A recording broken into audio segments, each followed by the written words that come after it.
Coming to you from Star Studios in Denton, Texas, and Tom Collins Signs in Limerick, Ireland. This is Coffee with a Sign Painter, a podcast hosted by sign painter Sean Starr and Tom Collins. This groovy soundtrack was written and performed by Fergal Lawler of the Cranberries. Thanks, Fergal.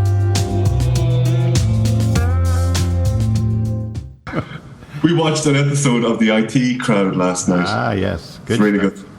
Really good. There was a special, I don't know if you've seen it, but they came back last Christmas to do a special. Oh, no. We watch it through Netflix, and I think there's like 3 seasons, but I don't think it's the full seasons because it seems like they shift episodes around periodically. Like new ones show up and old ones disappear from those seasons. Yeah, that happened with us when we were following some, House of Cards, and there was a, I don't know, maybe they end up having a problem with their license or whatever, just, and then it kind of corrects itself when people complain online and they get it together and they fix it. But anyway, it's worth checking out. I think it's it's you love it. Yeah, it's right up your street. Nice. It was really a tonic. We needed a tonic now. We really all need a tonic occasionally. Well, the last time we got together in person, we created a tonic for an entire city. We sure did. Yeah, with your tonic label. Which now they need a healing tonic because it didn't work out. But yeah, that is true. They're all licking their wounds. Is there a lot of disoppointment, or is everybody just there is. Yeah, that's a shame. It's palpable, unfortunately. Yeah. Look, of course, nobody died. It was, but I think everyone's expectations. It took a while for people to really buy into the whole thing because when you're so used to kind of getting kicked in the bum, and then you're trying to find something to believe in. It's like Chumbawamba said, "I get knocked down and I get back up again." You're a survivor, baby. Yeah, that could be my tattoo that I've been thinking about. That's true. That's true. And you can get some really cool, like eagle breathing fire or something. Yeah, exactly. With some those Japanese fish that are supposed to be really full of wisdom, and what are they called? Those koi? Really, that's the one. Yeah. I'll start work on it right now for you. Thank you, as well as everything else that you're, but no, they I don't know. We all kind of got behind it. The whole city got behind it. Yeah. And Galway won it. And when you come to Ireland again and you visit Galway, you'll be blown away. Galway's a great town, and we've talked about Galway a lot. But I suppose Galway's just it has a lot of that already, and it's kind of that saturation point almost, so it's just I don't know how they can squeeze even more. Galway's full of hipsters. Oh yeah, you'll fit right in, Sean. Oh, I see. It's gonna be like that. Adversarial podcast. Well, you're going to need to not shave for a few years. No, that sounds like sour grapes now. I'm dissing Galway. I'm not. Galway's great. And I think the first time we spoke, I spent half the podcast talking about the signs of Galway. So you're off the hook. You've already praised them. Okay, I think since the dust has settled a bit, I was in the canteen coffee place on Monday, and I bumped into our friend Connor from the Cant and the arts officer here, Sheila Deegan, and they were, kind of talking themselves up into kind of, just to kind of keep positive about, the city and to maybe try and realize some of the projects that they had hopes for. So maybe on a reduced scale, but to kind of keep those projects kind of going with the momentum that was. Yeah, nothing but good stuff can come from the effort to. And I guess because I am recording, we should explain what the heck we're talking about, which is the city of Limerick was in the running for a European City of Culture title. Correct. And the whole city came together for nearly a year to put themselves in the running and on the map, and a lot of really cool creative things happened, including the project that we were able to be involved in with the cranberries thing and all that. And then it went to Galway, which is a different wonderful city in Ireland.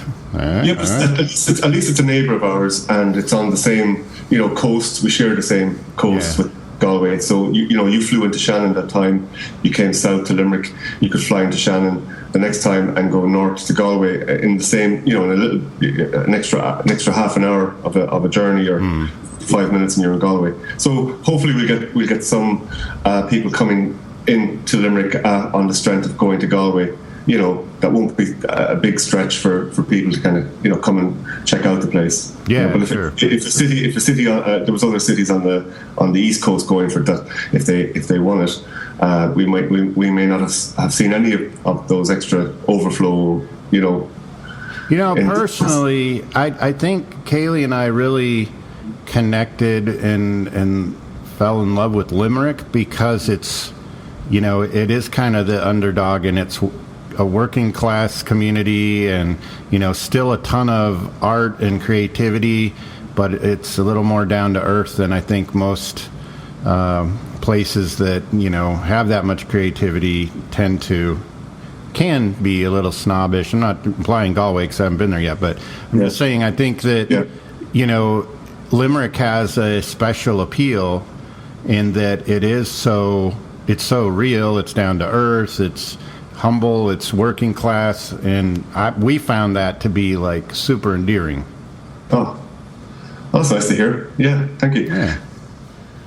But look, I suppose I was surprised actually how, I suppose, kind of disappointed I personally felt, and other people, speaking to other people, and then a few people pointed out to me that I did get involved, and I did a lot of different things, and I kind of just didn't, I was kind of happy to just be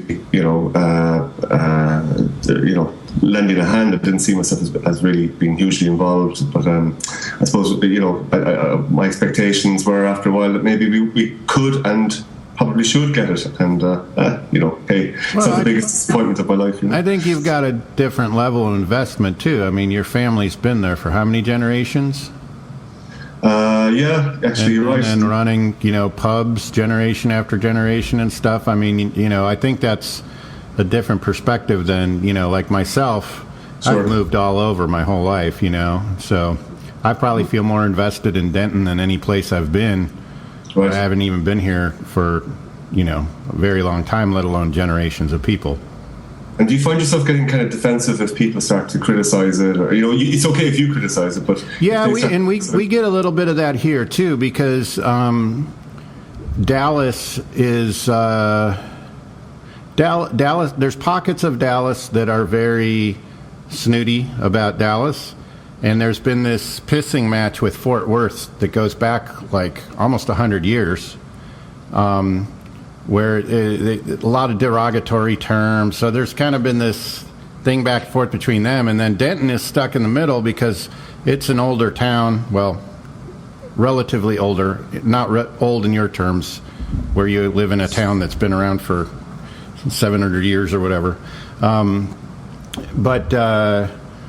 This has been a college town that up until recent years was basically kind of stuck out in the middle of nowhere, because this was all just ranch land around us for many years.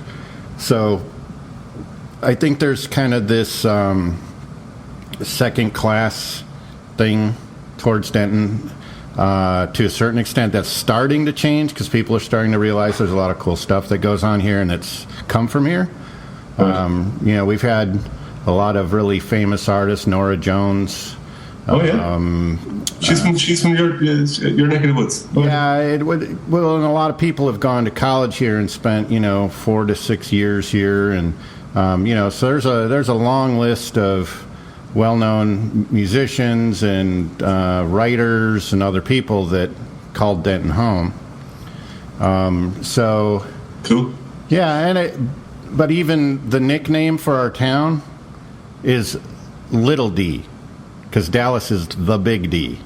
So that's where this comes true in your other work that I see online from time to time. People wearing your cool T-shirts or your designs for Big D. Yeah, Little D. Big D is an old term applied to Dallas. We're going to the Big D. And so we're the Little D. And so, like, the bike racks that I designed for the town is a little D with a music note in it and that kind of thing. But even that is kind of a backhanded compliment, because it's like, well, you're okay, but you're not like the Big D. Well, it's still tongue-in-cheek, right? And it's playful. Yeah, everybody's got a pretty good sense of humor here, I think. But, it's interesting how places can kind of get treated almost like a personality, just like a person can. It's weird. Yeah, I think we could do with all that positive goodwill and energy that went into, especially the final kind of run up to the decision. There was lots of street parties. There was lots of kids from music schools out in the street, busking, and it was great. I mean, in a way, it was kind of frustrating that we should be doing this all the time. It's almost like you have to tidy the house when there's visitors coming. Right. The house should be tidy all the time. Yeah. Well, that's just humanity in general, though. It is. But I think hopefully, a lot of those little things will stick. There was a big street party in a little unusual area of the main street that becomes a crescent. It's not a very long stretch, but it's just Limerick is very grid-like, and it's broken up, in this very wide open street type layout.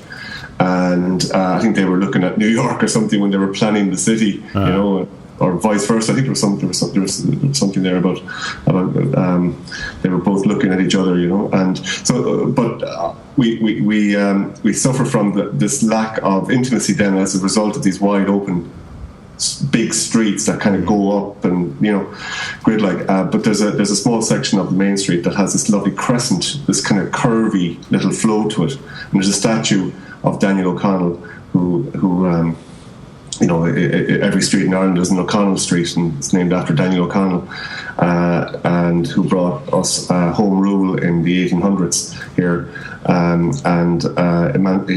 he was the father of emancipation. But anyway, there's a fountain there, and it was lovely, and all these little, food stalls, had all their food going, and there was it was a lot of fun, and it was great, and it was just everyone just kind of took the afternoon off. The mayor actually told everybody to take the afternoon off. Go lick your wounds. And it was lovely. It was really, really fun, and there you go. But look, I think in a way, in a lot, the fact that we were in it and we actually saw off some competition from Dublin, the capital, and we got through further into the whole process than they did is encouraging. So, too bad. Only good stuff will come from it. I believe that. Absolutely. Speaking of Dublin, here we go. Look at this. The Ghost Science of Dublin book. Yeah. I'm going to have to hunt down a copy. Right. New publication. And very cool. It's out there. If you check it out, it's a new publication. It's got a great review in the Irish Times recently. So nice. I bring your attention to it. This is a perfect segue for something I want to discuss. So the business of what we do, because this has been on my mind a lot. And then day before yesterday, Alex and Chess from Right Way Signs up in Chicago popped in. I saw that. And we had a great conversation, and it was really nice because on Tuesday I worked like a maniac and went home and was near collapse. And then on Wednesday, I was just trying to do the bare minimum here in the studio of what I needed to get done. And then, they came by and we had a great conversation. But one of the things we were talking about, and this is something I've been sorting out, and I wanted to get your take. You're totally different market and totally different part of the world, but are you seeing the demand for sign painting starting to taper off over the last 6 to 9 months, or is it still full steam ahead over there? It seems to be building a bit. I mean, I get a lot of inquiries in from Dublin. Okay. And I have some work on that's going back a couple of years. It's been kind of leading, slow burner type stuff. And, so there's still a lot of inquiries coming in from Dublin, where, obviously it's a bigger population. There's more of everything, more people and more businesses to support us. But, it's interesting because I did look. I have been following those guys as well in Chicago, and I love their work, and they do everything. It looks like they do the whole package of hand painted traditional work, glass gilded work. There's fabricated looking stuff there. There's electrical stuff. There's digital stuff, and go signs, and it's like they do stuff that. Yeah, they were telling me they've got 14 full-time employees. Oh my God, really? Yeah. Okay. Well, I'm trying to do that on my own. Yeah. And that's probably why my back is after going out this week. Yeah. Well, and that's kind of what I'm getting at of just, I think on occasion, all of us like regroup and try to figure out like what's next and all of that. And I'm just kind of going through that sorting right now.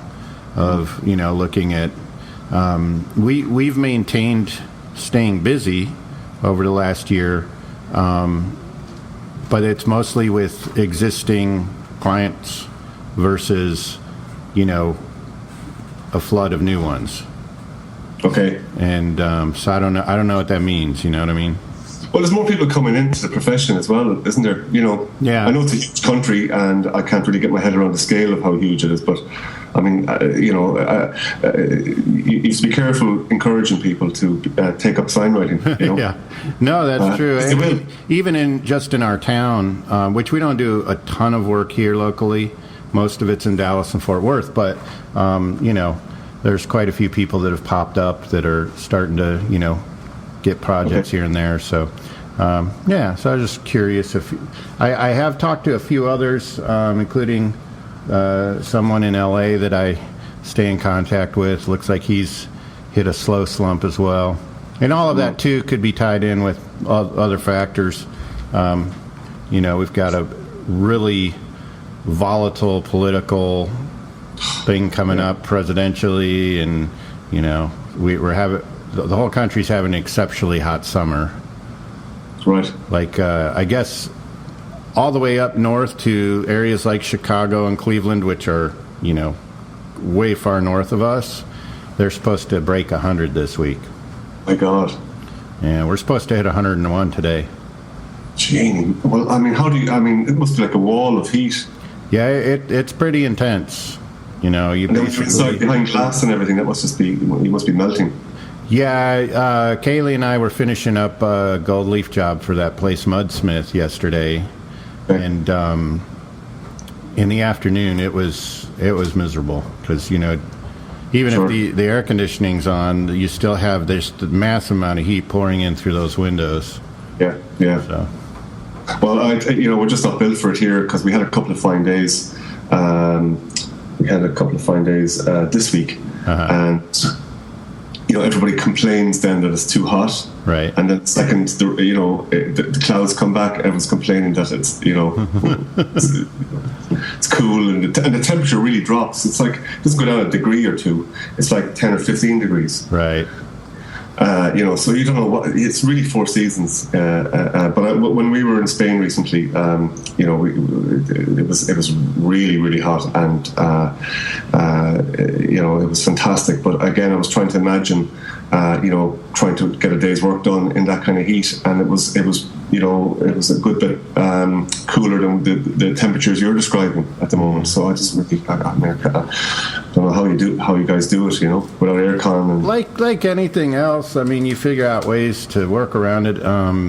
like when it's the middle of the blast of summer like it is here, you get started early, you finish early, you cross your fingers that you don't need work so bad that you have to take outdoor work. Sure. But this thing as well about like, I don't know about you, but I mean, when I started out, I did a lot of cold calling, and it was really difficult to do that. With your confidence down in your socks, especially when you get like kind of out of every 100 places you call into, you get 99, get out. Yeah, keep walking, buddy. What do you mean there's a problem with my sign outside, But after a while, you kind of, you get a few hits and you kind of, it makes it worth it while. But every now and again, I would just kind of, I might be in the mood for it a bit, and I feel like confidence would be able for it a bit, and I would take a run at a place. And it's a gamble, because you go in and you kind of, you kind of see that you could kind of, help them. I love that scene in the Sign Painters movie where our friend Bob Dewhurst explains how he's trying to really help people, Right. And of course they never see it like that. It's like, when you cold call, it's harder to cut a good deal for yourself, because you're approaching them and they're not approaching you. It's like, I don't really want to sign, but if you want to sweep that junk in the corner up, I'll let you do that. That's kind of funny. And maybe down the road I might give you some business. This kind of awful kind of stuff you go through. But I don't know. I like every now and again I do. I have some brochures, or I have something, and I'll drop it into places. And it's always better if I don't get to speak to anybody in particular. Just drop it and run. Yeah, and kind of race out the door. And I think this is an important thing for us to discuss, because I think the perception is that because we've been doing it a while and we are established, we both have worked with a wide variety of, clients and high-profile people, and it's like you still have to deal with this stuff, Sure. And I think a lot of the younger guys coming into it, think that, once I get over the hump, it's like the hump's there, man. Like,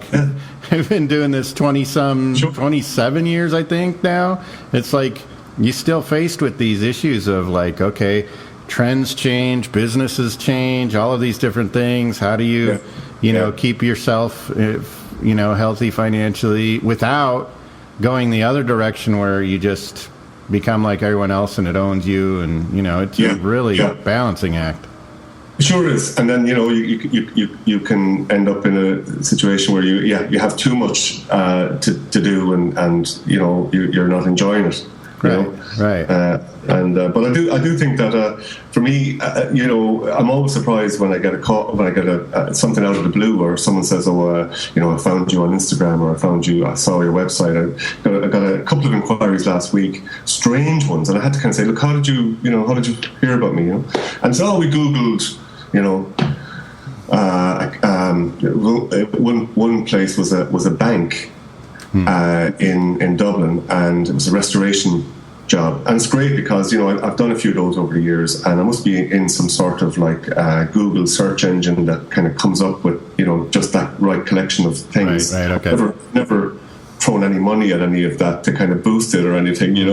I'm too mean, but it always surprises me when things like that come in, but I always feel I have to kind of rely on my last job. I'm only as good as my last job. That kind of thing was part of when I started out. I kind of I always tried to do this could be the last time I ever get to do so I always tried to do the best I could. And then after a while you kind of get really busy, and you can't do that with every job you're doing, especially if the money isn't going to pay for you to do all of those extra hours and days and weeks. So then it's harder to kind of stop yourself going too far into a job. I often wrestle with that, because I want to. Sometimes I'm enjoying it, I want to keep going, and I will a little bit, but I had to rein myself in a bit then, because that's the dangers that the word will spread that God, look what I got for like $100. Right. It's No, just I ridiculous, know. Yeah, and then I don't know if this is we've talked about this between ourselves before, of just dealing with different emotional ups and downs too, and like this last month for me has been pushing uphill, just trying to sort out through a lot of things, re-examine a lot of things, just like one of those months where you're just like really heavy about everything, and the frustrating thing for me is when that kind of stuff coincides with having some downtime, all of the things that I'm like, oh man, when I get some downtime, I want to do X, Y, Z. But then it's like I don't have the focus and energy and creative energy to really go there, because I'm dealing with these other things. And then It's like, then work starts picking back up again. So I had like 3 or 4 weeks that we just did a few key projects, kept the money going and all that, but a lot of downtime and a lot of like introspective thought on things that probably only matter to me. But now we're back on the upswing. We're starting to get a bunch of calls. Over the last week, we've got a bunch of emails requesting, information for quotes and stuff. And it's like, now I'm looking around, I'm like, dang it, if I would have just been in a different headspace the last 3 or 4... You could have enjoyed that downtime. Could have enjoyed it. I could have, like, done some sprucing up in the studio, all this stuff. No, it doesn't, Sean. It doesn't work. Stinks. I wish it did work that way. And you'd imagine you'd remember this, because the next time you're there, you should be able to tap into this kind of this recent memory, but it seems like it's selective amnesia, or it just doesn't work that way. I think it's out of work actor syndrome. You know what I mean? Do you ever hear that? It's never going to work again, and oh, God Almighty. And look, I know that you've got a lot of people as well. Like you said, there's a lot of stuff going on there politically, and people don't know what they're doing. Everyone is, the world is looks like it's turned into a bad disaster movie at the moment. I mean, everyone's focus is like being shifted from. Maybe it's not just you and me. People don't get back to. I think people take a lot of breaks here as well, and they just disappear. They don't get back with the emails or their go aheads, or some of the stuff I'm doing is I've agreed to kind of doing work that people are paying in installments, and of course they're you have to kind of keep chasing that to make sure people follow through in it. And I'm the same as yourself. I'm kind of wondering, maybe I'm like I don't know, should a little bit of whether am I doing this right? Should I be doing something else? Is there an area I should focus on? Should I zero in on something? Should I go broader? It's just I've been like this for 20-something years. Yeah. And every now and again, I kind of really go to a Woody Allen kind of level of hysteria and anxiety. Just sort of kind of seems to dissipate, and I'm nearly there. I'm nearly up the other side. I've put my back out, as I'm saying to you, with this lifting, pulling stuff around the studio on my own. I had Colin in last week, my student, that helped me a few months ago, and he had to help me do a few runs to the dump and just organize the place, because it's weird. It's like the energy was off in the place. The feng shui. It's all this kind of mad feng shui type nonsense. But I really felt I couldn't work in there, and it was just I had a lot of debris from previous jobs that I rushed to get done before I went away, and there was just stuff everywhere. I couldn't find anything, and so it needed it. And I thought I'd get it done in the morning. It ended up taking a week. Sometimes you got to give the studio an enema. That's how I view it. Say that again. Sometimes you have to give the studio an enema. That's how I view it. Got to flush it all out. Just flush it all out. Yeah. Well, that's interesting, because because that's so true. Is especially, I think most of us work in really small spaces. Yeah. You know, but yeah, if it gets like cluttered, then like your creativity gets cluttered, and everything feels heavy, and it's like moving something from one part of the room to the other seems like a big deal because there's stuff in the way, and so a good purge now and then is good. Well, it might, just a small thing like that is you might think, I certainly did at the time, that I got nothing done that week. Mm-hmm. So at the end of the week, really frustrated. And over the weekend, I was like a cat on a hot tin roof. I couldn't relax because I just felt so far behind. Yeah. With everything. And now my back is out, and I can't do anything except just wait for it to heal. And I just have to, accept that, I need to do a lot more than just tidy up the studio. I need to really look after myself, physically as well as mentally, as well as financially. It's all connected. It is, and if I want to keep doing this, I love it. I've never loved anything as much as this. Yeah. But there are times where I really don't love it as much, and that scares me because I didn't really, think that I could feel anything but just wanting to do this all the time, forever and ever. And the last kind of couple of years, I've had periods where I kind of, had difficult customers, or had difficult periods where just things weren't working, in the business financially as well, and just chasing my tail a lot. But I think that's the key, is because I get there too. Is it's not a frustration or a lack of excitement for the work. It's the business side of it, the cash flow, and this bill's due, and this customer's not paying, and this customer's just being really crazy and unreasonable about it. It's all of that. I think most of us, if you set us in our studio with a constant flow of work and a check floated in every 2 weeks and it covered all of our bills, could work like that for 100 years.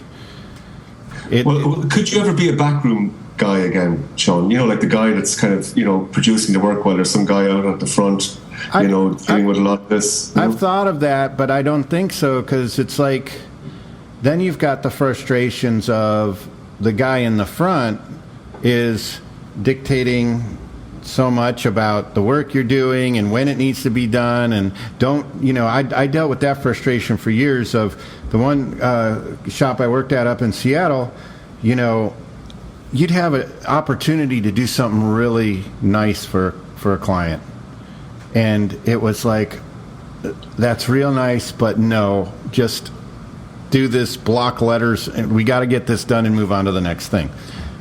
That being said, I'm also struggling with, are we all just unreasonable? Does this stuff really matter? I mean, these are the thoughts that pop in my head sometimes. Like, does this really matter, or should I just be more focused on providing for what my household needs to pay our bills and live a fairly comfortable life? Does it really matter what, this client who probably won't even care if I take an extra 8 hours on this design or not? Will he even care? I don't know. Sure. Well, I don't want to become a nihilist either and be like, nothing matters, I'm just going to get mine. Exactly. It's not who you are, and I suppose it's hard to change. The way you've gone about it from the beginning is that you've been putting your heart and soul and guts into it. You can see that through the work and having met you and spent time with you. Yeah, that's who you are. You couldn't be. I think it's I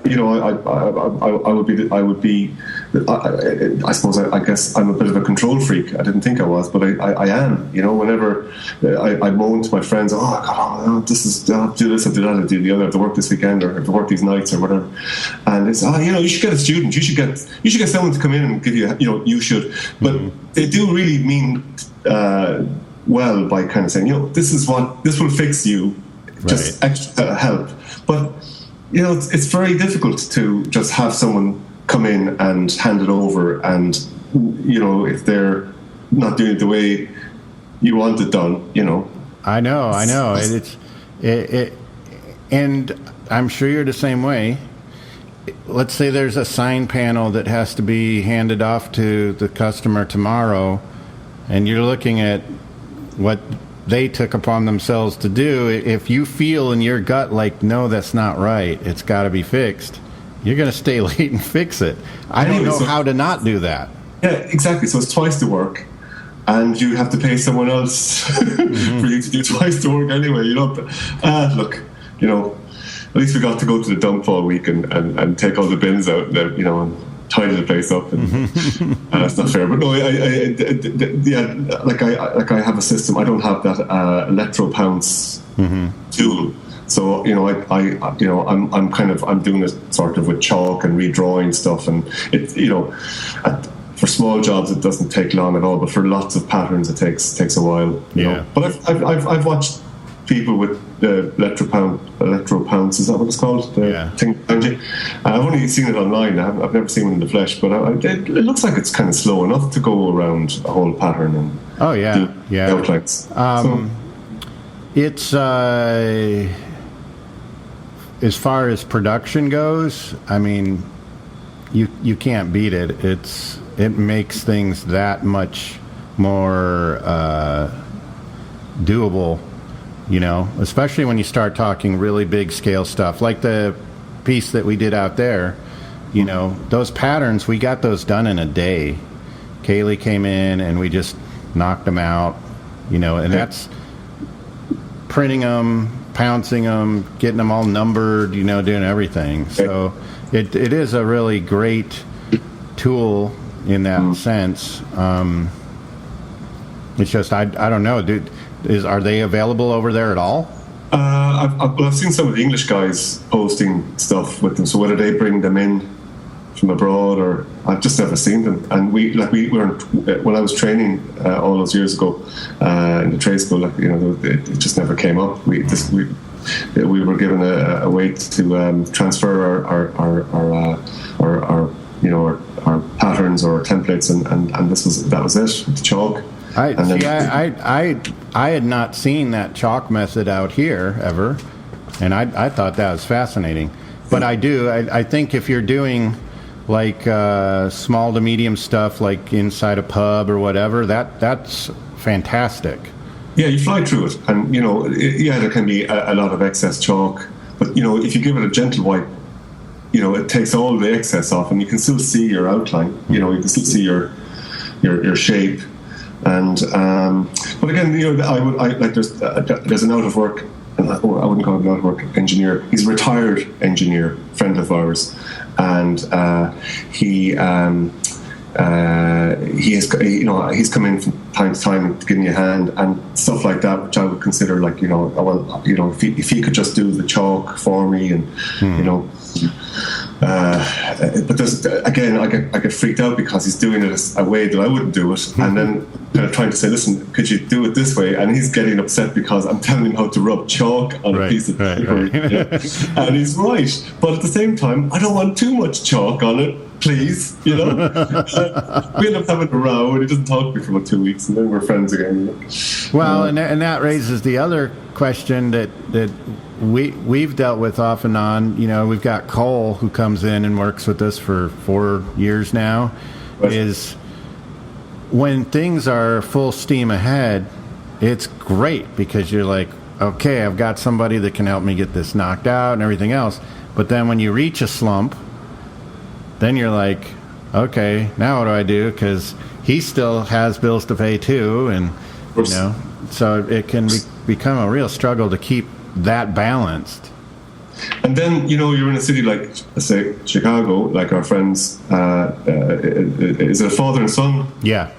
What are their names again? Chess is the dad, and Alex is the son.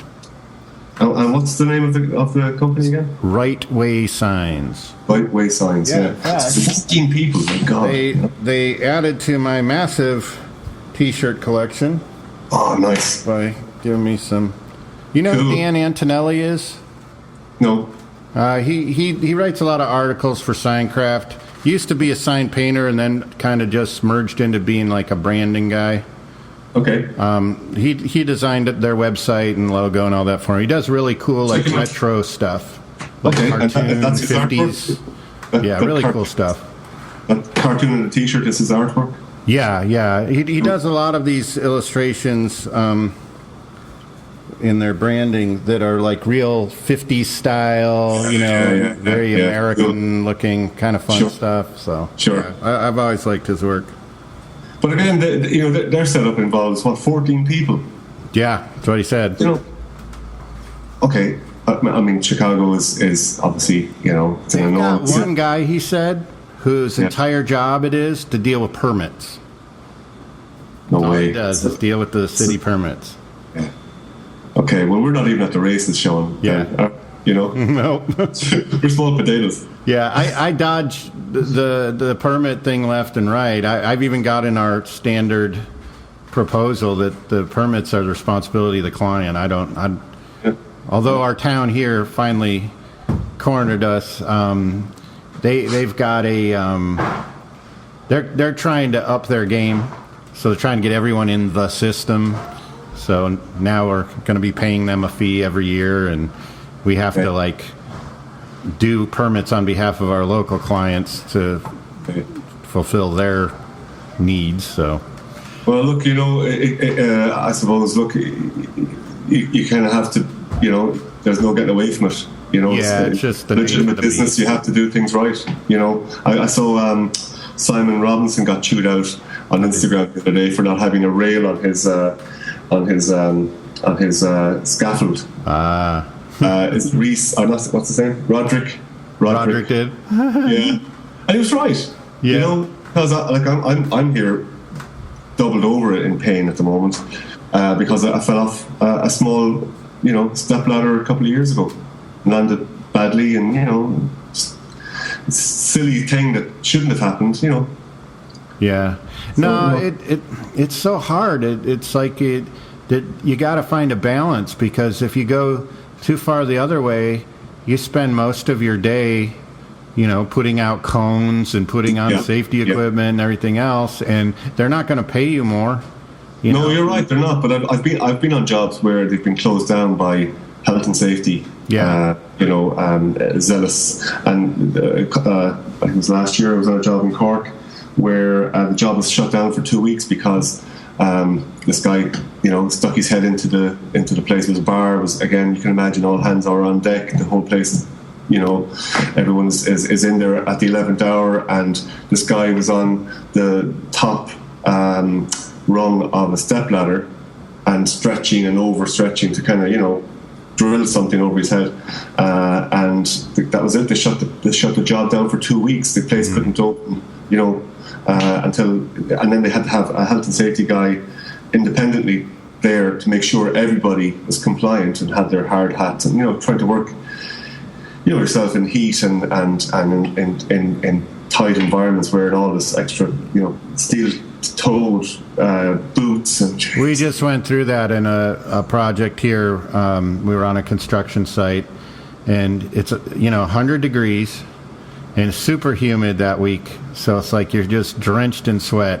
And they were insistent that we wear these safety vests, which those are hot as can be, because they're plasticky. We had to wear the hard hats, and it's just like, we're on a lift, completely separated from any kind of construction work. We're just over on the other side of the building, painting, but we got to have all this equipment in case a brick falls on our head. It's really strange. Yeah, well, I think it's just insurance and lawsuits and all that. It is very much so. Very much so. We had a very sad incident here last year, where there was a handful of guys restoring one of the bridges near the castle. We heard about that when we were out there. And again, it was all that harnesses, all that health and safety stuff that they were made. And that's what killed them, right? Because they were locked into the cage, and when it fell in the water, they drowned, right? Correct. Ugh, horrible. Absolutely. But look, there you go. It's at the same time, I wish I had a crystal ball and I could go back a couple of years and not, done that job. Well, there was a slight drizzle. I didn't think it would be slippy. It was, and It wasn't even a high fall. It was just I fell badly, and so twice a year, every year for the last 5 or 6 years, I'm just, that's it. It's game over. I can do nothing for. Yeah, and we saw some of this when we were doing business in San Francisco too. Is there's so many regulations and rules of compliance now that I was talking to one of our clients ended up moving his whole operation to Houston, Texas from San Francisco because of the problems that he ran into. Just constant regulations and re-regulating to where it finally just made no sense to stay there. And, something he said that stuck with me is in another 10 years, there's not going to be anyone to provide services in a city like San Francisco because it's so overregulated that no one who has a blue-collar type job or business can survive there.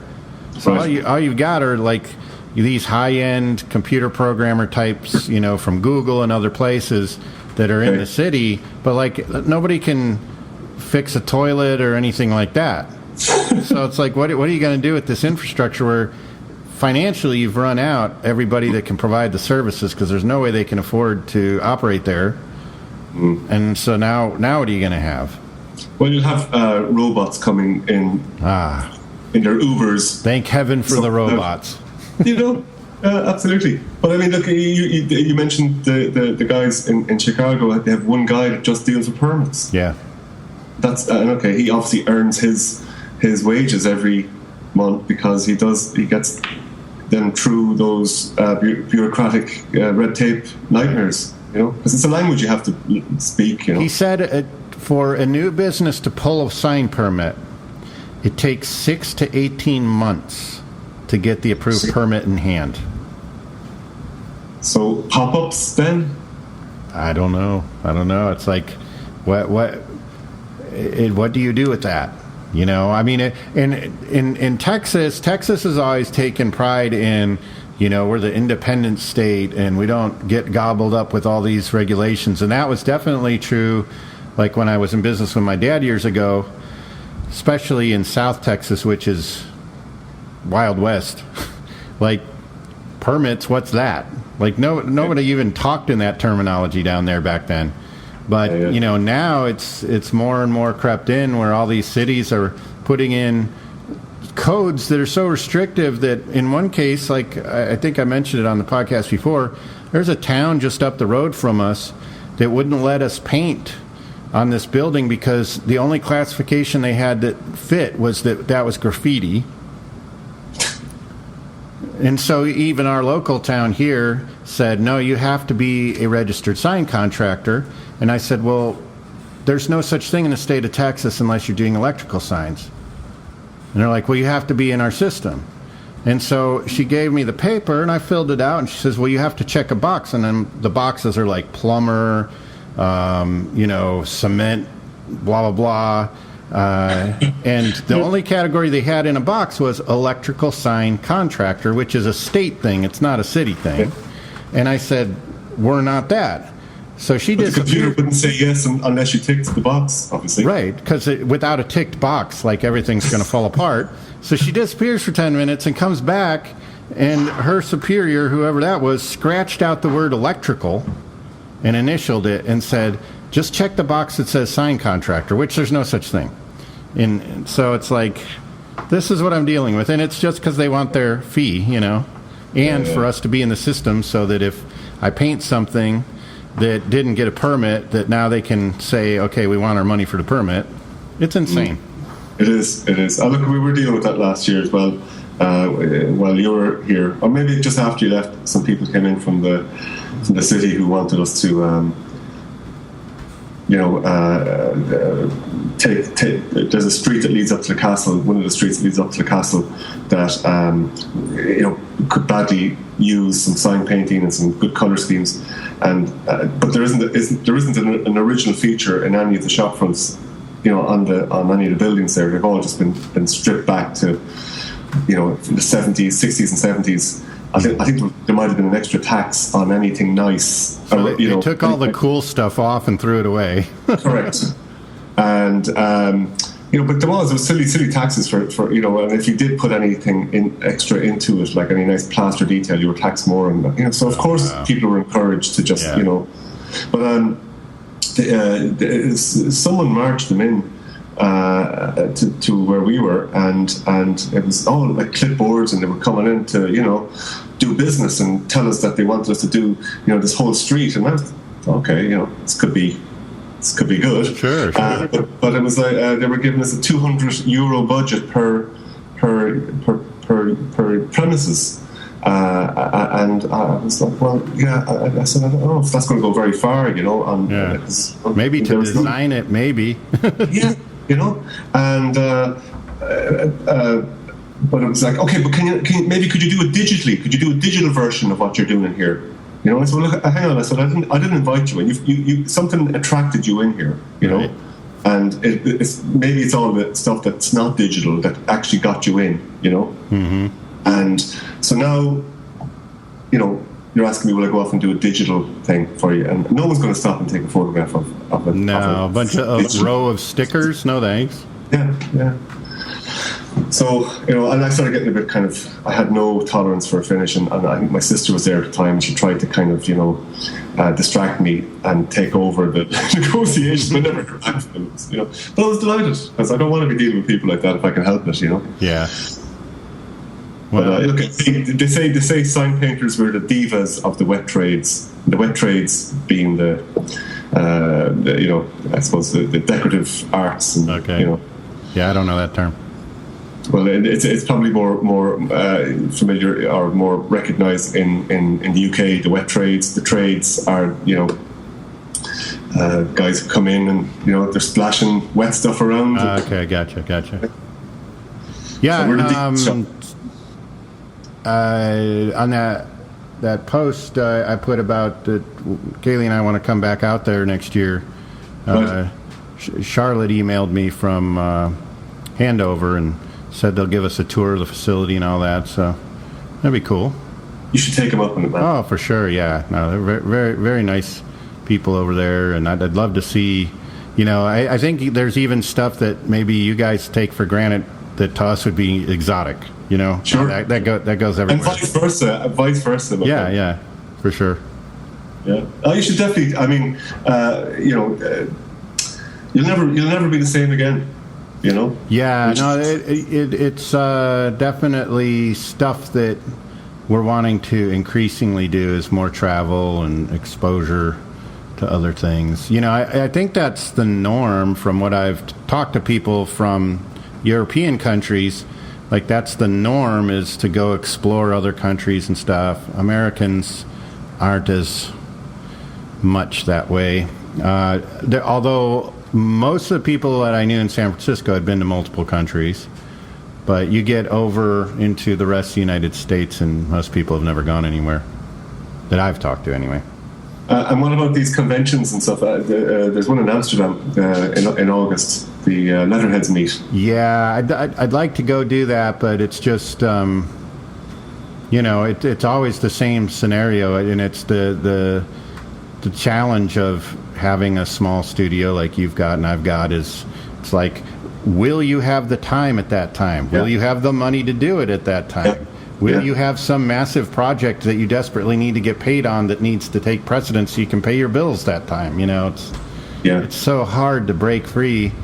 But we need to do it more. We need to be a little more out of our box and go do it. I'm really looking forward to going up to Cleveland, and I think it's like 13 days now. Oh, really? Okay. Yeah, to go do that up there. That'll be really cool. Meet a bunch of people and do a little workshop and do our spiel. Nice. Yeah, fantastic. I saw Alan had purchased his ticket for your workshop. Alan Signs. Yeah. So that'll be cool. And I'm gonna try and make this workshop. I'm gonna bring some stuff with me. I want for people to understand that haven't been exposed to it, how you can make a large full-scale pattern, how you transfer that, the whole 9 yards. And can you get that on the airplane easily? I'll just send a tube up there. Okay. I'll just send it to the company that's organizing the event and have them give it to me when I get there. Have your butler take it up, maybe. Yeah. That would be me. Don't you have a man for that, Sean? Yeah, that would be me. I have different hats that I put on. Yeah. Years ago, I was doing signs for a Chinese restaurant, and I jokingly, it was coming up, it was December, and I jokingly said, "Oh yeah, I'd like to book my staff night here as well." And they were like, "Great!" They started taking down. And I was, "Oh no, they really believe me, you know." Yeah. How about people, you know? As well, it's just me. Yeah, I've told clients before things about our team. They don't need to know that our team is me and Kaylee, or me and Cole, or if our big team is brought in, it's me, Kaylee, and Cole. Okay, yeah. And if The there's whole staff is coming in. Yeah, if there's mirrors in the studio at the same time, well then, there's 6 of you, right? Yeah. Sometimes if I hit my head hard enough, I see multiple me's in the mirror, so who knows what I'm dealing with. But could you imagine those guys in Chicago with 14 staff? I mean, really? Yeah, that's, Alex, the son, he's very, very, I think, business-minded. His dad is just like the rest of us, just like, I just want to paint signs. Yeah, deal with this junk. I don't want to deal with it. I'm going to paint signs in the back. Well, look, come here. Obviously, it's working because they're going strong. Yeah, no. I think that it's thriving because he is business-minded and lets his dad just handle the creative stuff. But I'm not that guy, and in some ways I wish I was, or at least had an ounce of that, so that I could maybe be in a little better position, but I'm not starving either, so I can't complain. That's the thing. And you know what? A couple of years ago, there was an opportunity to maybe move sort of, sideways a little bit into a teaching kind of opportunity that came my way. Okay. And in a way, it came at a time when I was having a lot of difficulty in the business and feeling, again, it was this thing of, getting up a lot, very early, a lot, to go in early to kind of try and catch up, or to get through, the work which was maybe very distracting work. And so, later on in the day when the phone started ringing or when people started calling, I just, I needed to get in early to get ahead. And I did a lot of this for a couple of years, and in that period, really struggled to try and get paid at the end of it, which kind of took all the good out of it. And I look at some of the work that from that period, and I'm happy with the work, but it always kind of gives me a bit of a tinge of sort of like, that really kind of broke my heart at the end. Yeah. And then around that time, I got an email from my old trade school instructor, Jerry Fitzgibbon, who, if you get here, we'll definitely get you down to Cork to meet Jerry and down to the trade school. They'd love to meet you, but Jerry said, look, he was coming up to retirement age and he was trying to find, just the right kind of combination of people to kind of come in and keep the course going, Right.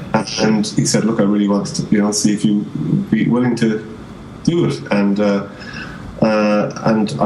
So this thing kind of came along as out of the blue, and I kind of said, look, maybe this could be my next thing, my next, the what's in the cards for me, or what's in the stars for me. And I had to go through a whole sort of process of an interview process. I had to get references. I mean, I couldn't get references from anyone except customers. Or architects or designers, different people like that. And but I had to go through all this stuff, and eventually I got to the end of it, and they said, "Yeah, okay, here you go. And they offered it to me, and I found I spent a couple of weeks down there, kind of, just building up the course, because they had to get new certification for the course. And the previous certification had run out after something like 21 years. It was the City and Guilds, City of London City and Guilds certification. Now it had to be, a European Union thing. And we had to redraft the whole course. And so I was involved in that. And and spending the time down there, and the guys down there were great, and I really thought the people were fantastic, but it was a little bit institutionalized, you know? Right. And everybody had to break at 11 o'clock, and if you're in the middle of something, they said, no, put down your pen now because we have to go for a break. And I said, yeah, but you just got to get this. No, okay. And then we went for the break, and it was great, and we had a nice chat about football or whatever. And, you know... Way too much structure for folks like us, man. So after a couple of weeks of this, I kind of thought, you know... What have I done? What have I done, you know? And I had customers ringing me left, right and centre saying, no, I need you for this, I need you for that, I need you for... And I missed the madness, I missed the chaos, I missed the, you know, and bananas. That's the key right there, man. It's the juice. That scene in Heat, you know, that movie with the hero. It's the juice, man. It's the juice, you know. I'm in it for the juice. Just like the other mafia movie with, Corleone talking about every time I think I'm getting out, they suck me back in. It's like, I don't know what it says that our trade has correlation to being in the mob, but it does. We won't end up in concrete boots, Sean, at the bottom of Hudson or something. Because we misspelled a word. I've got this vision in my head. I don't know how to ever pull it off. Probably never will be able to, but in my head, it's my happy place. And what I would like to do someday is get an acre or two of land out on the outskirts of town here. And I would like to get about a dozen goats and build a house/studio. And Kaylee is like the ultimate animal lover, and I like goats. I used to have goats. And so we're going to design and paint things part-time and take care of these goats and make things like goat soap and goat cheese and all of these kind of things, and then let kids come in and let them visit the goats, and that's my dream. That's my exit plan if I ever get my hands on any money. Okay, I mean, what's wrong with that? I think it would be a great life. It's not like you want to become president and build a wall anywhere. No. I just want to live on my little corner here. Well, look, your day will come.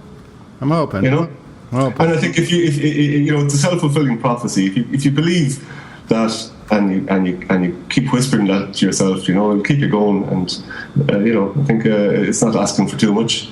In my mind, I'm riding right now on a goat, and I'm wearing a big cowboy hat, and life is good. So, yeehaw!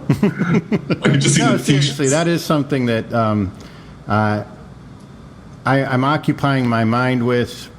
That's something that I would like to get towards someday, because I think that would be a nice life, And Sure. supply the local. We've got inns with tons of restaurants in the area. Sell them some goat goods, and grow some things like basil and stuff, which grows great here, and provide organic things like that to some of the restaurants. And then occasionally, hey, can you come paint our window? Sure, I can. And you can say then, no kidding. Hey, that's a great tagline. Star Studios, no kidding. You can have that, Sean. That's on me. Man. For me, Sean. And I'll tell you this as well, We're not Sean. just podcasting, we're brainstorming. This is what's happening here. Can you feel it? that I can think of 2 goat-related sign jobs under my belt. Nice. Okay, the first one is in Cork, and in the bizarre name, there's the dog going nuts. Actually, the name of the bar was The Goat Broke Loose. The Goat Broke Loose. Yeah, that's kind of a cool name. The Goat Broke Loose. Kind of like it. Okay, so you Graham, come in, say hello. Look who's here. Hello, Niki Connell. How are you? I've just come from the BFG. I don't know what the BFG is. Have you heard of Roald Dahl? He's an author. Oh, yeah. The movie, Steven Spielberg's The BFG. I don't want to spoiler alert to anyone who hasn't seen it. It's pants. Well. It's what? Yes, it's really good. Oh, it is? Really okay. Good. Yeah. No, I've read reviews. Everyone says it stinks. Well, I wouldn't want to say that now, because that would be a shocking thing to do. But, a little catnap. Okay. She's on Instagram. Popcorn and a nap. That's good. I wasn't doing. No, I was entertaining a 5-year-old at it. Ellie was sitting beside me. Man. Yes, there was. Are you here? Yeah, there was 7 of us and 2 adults. 7 children and 2 adults went to see it. Wow. So, yeah, it was fun.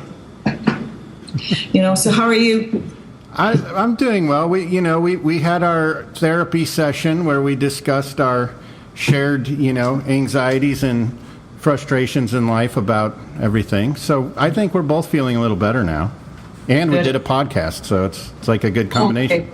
I was going to say, I thought the podcast wasn't just a therapy session. Nobody's interested that much in your mentalness, Sean. Yeah. But, we bring a realness to it. It's like people get to know the real Sean and Tom. Well, that could be good or bad. Yeah, it's got both. Some viewers or listeners, don't you? So you need to be very careful. I have did you see there's a sign in Tom's studio? It's the letters, and there's some neon on it. It's just on his wall as you go in, and it reads, be yourself, but not too much. Kaylee loved that so much that's the background for her phone. She took a picture of that. Yeah, that's Tom asked me because he wants to do a lot of quotes and everything. So I said to Tom, Tom, be yourself, but not too much. That is my mantra to Tom when he goes out there. Is that a Niki original? Yes, it is actually. It's my mantra to Tom: be yourself, but not too much. Excellent. Well done. Yeah, I good advice for all of us. I think it is actually. It's good advice in life. Get busy living and be yourself, but not too much. You can't reveal too much about yourself too soon. Get busy living or get busy dying. Shawshank Redemption. Yeah, one of my favorite films. Yes, mine too. Yeah, it's really, really good. Andy Dufresne climbing through all that sewage to be free. It's true. It was worth it, though, wasn't it? It certainly was, because he ended up on his boat / goat farm on the beach, living. View or something, isn't it? Yeah, that's right. What was the name of the town? It is something. If you say that now, it's going to sound ridiculous because it won't sound correct, and it could. That's a good trivia question. What was the town he was going for? Oh yeah, Google it. Google it, because nobody can think of anything anymore at the age of technology. This is true. Why think? It's true. You can just search for the answers. You don't have to really sort out your own answers. Why would you bother? Yeah, it's true. I know. I have to go and make supper for people now, I'm afraid, so I can't socialise any longer. Understood. No, I just was wondering how Tom made it there while he was talking to you and multitasked. No, he didn't. How much can you expect from one man? Sean, thank you. Just one man. Oh my God. She's going to shut down our whole show, man. She's not going to let us talk anymore. We're bad for each other. No, I'm not. No way I couldn't be up for this. Talk to you later. Sean, you've now entered into my best friend zone. Thank you very much. I got your back, homie. Oh, thank you. No, Niki's been great. She's been nursing me the last couple of days with my psychosomatic back injury. It's a holistic world we live in, man. Make sure that goes into the podcast. Niki's great. She's been minding me. Yes. Montessori School, AMI, amazing, Monaleen Road. I'm going to make that the title of this episode. He's writing it down, Niki. He's writing it down. Niki's great. Niki's great. Niki. Don't forget, be yourself, but not too much. Yeah. Actually, that was Niki's advice when I was going for the interview. I was telling you about it. Yeah.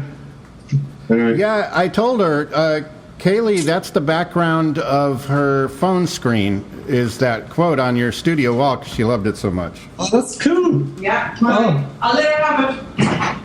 Yeah, there's no fee on that, Sean. That's also on us. Oh, okay. They're printing T-shirts right now. I've got a whole new batch coming out. But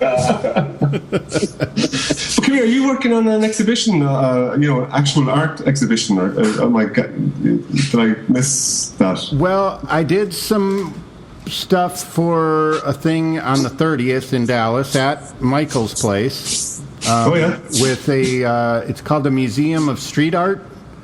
Okay. And so it's an exhibition on tattooing. So I did some work for that. But I'm also working on a concept that is not ready for prime time quite yet. But say no more. Say no more. To be continued. Working on it, and have to see if those details come together the way I'm hoping, because it's a pretty large scale thing. So just give them enough, that they'll come back for more, Sean. Yeah, it's a Morrissey centric exhibit. Interesting. That sounds a bit mental.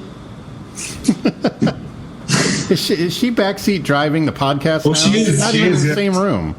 Well, it's only a matter of time before she starts banging saucepans and pots and pans now.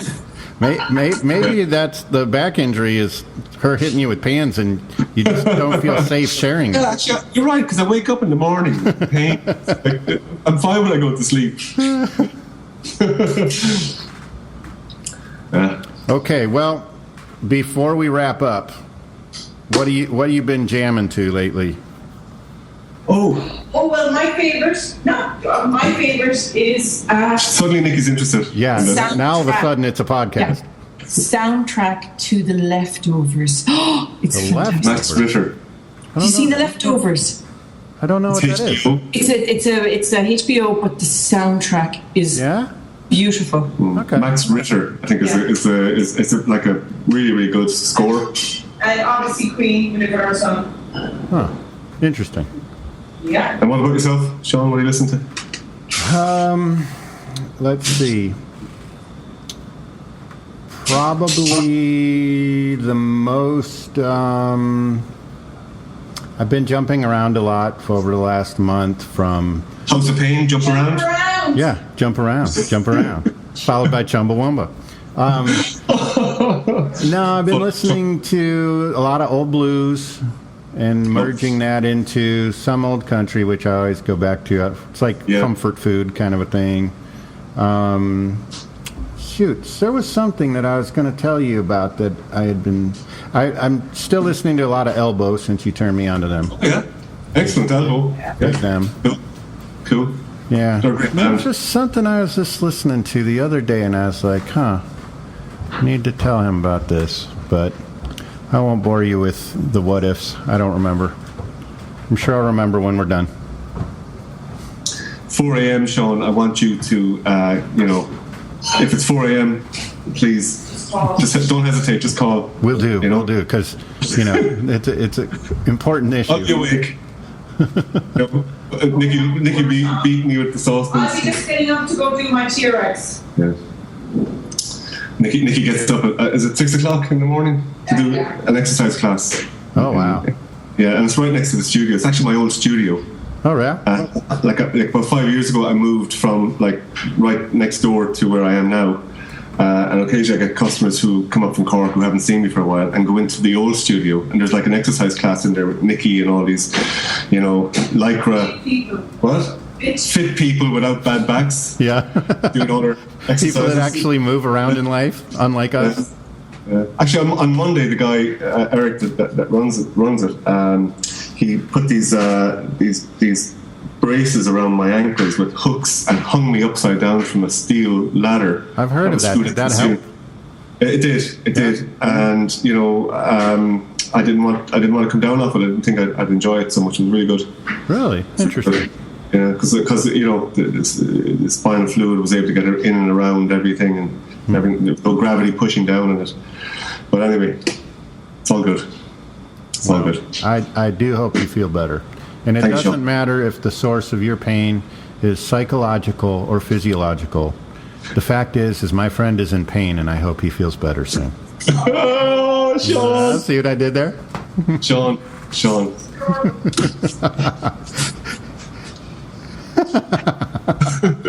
Flowers. I love it. For you, Sean. For you. Thanks so much. All right, look, man. I'll give you an off the air shout next week. How about that? Okay, Hepcats. This is the part of the show where we play a song from the Arhoolie archive, so pay attention. You can get these tunes from the legendary Arhoolie records at arhoolie.com. Now sit back, open up some one shot, crank up the volume, and expand your minds, babies. Well, I feel all right this morning now. I want everybody to know that I was the one to say,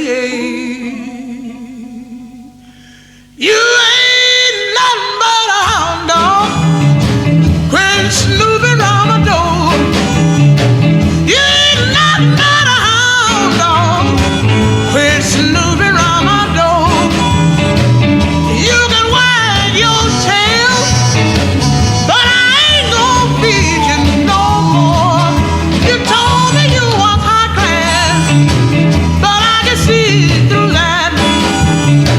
Yes, you told me you was high class, but I can see through that.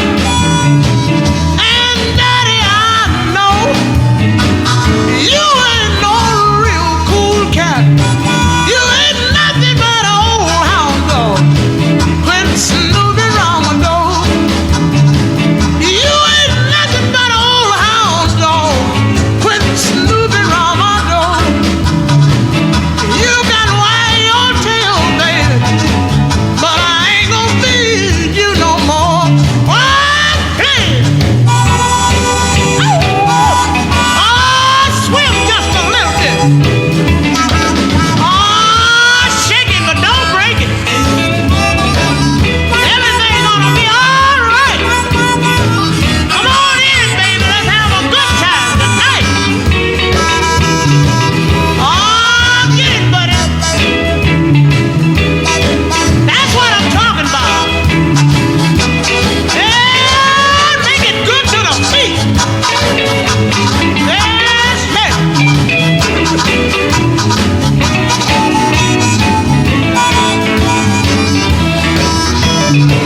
yeah, you make me feel so blue. You made me weep and moan. You made me feel so blue, baby. Honey, you made me weep and moan. I'm sorry to tell you, baby, I'm gonna send you back home. You ain't nothing but a hound dog, quit snooping round my door. You ain't nothing but a hound dog, quit snooping round my door. You can wag your tail, baby, but I ain't gonna feed you no more. And bow wow to all of you.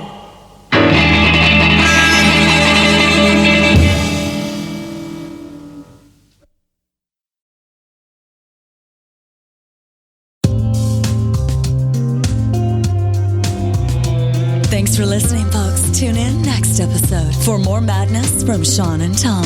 This episode was brought to you by Full City Rooster Coffee Roasters, makers of the Sign Painters Blend, the coffee Sean and Tom drink in their studios every day. Also brought to you by RebelRouserHotRods.com. Licensed apparel by Sean Starr, including support your local sign painter gear.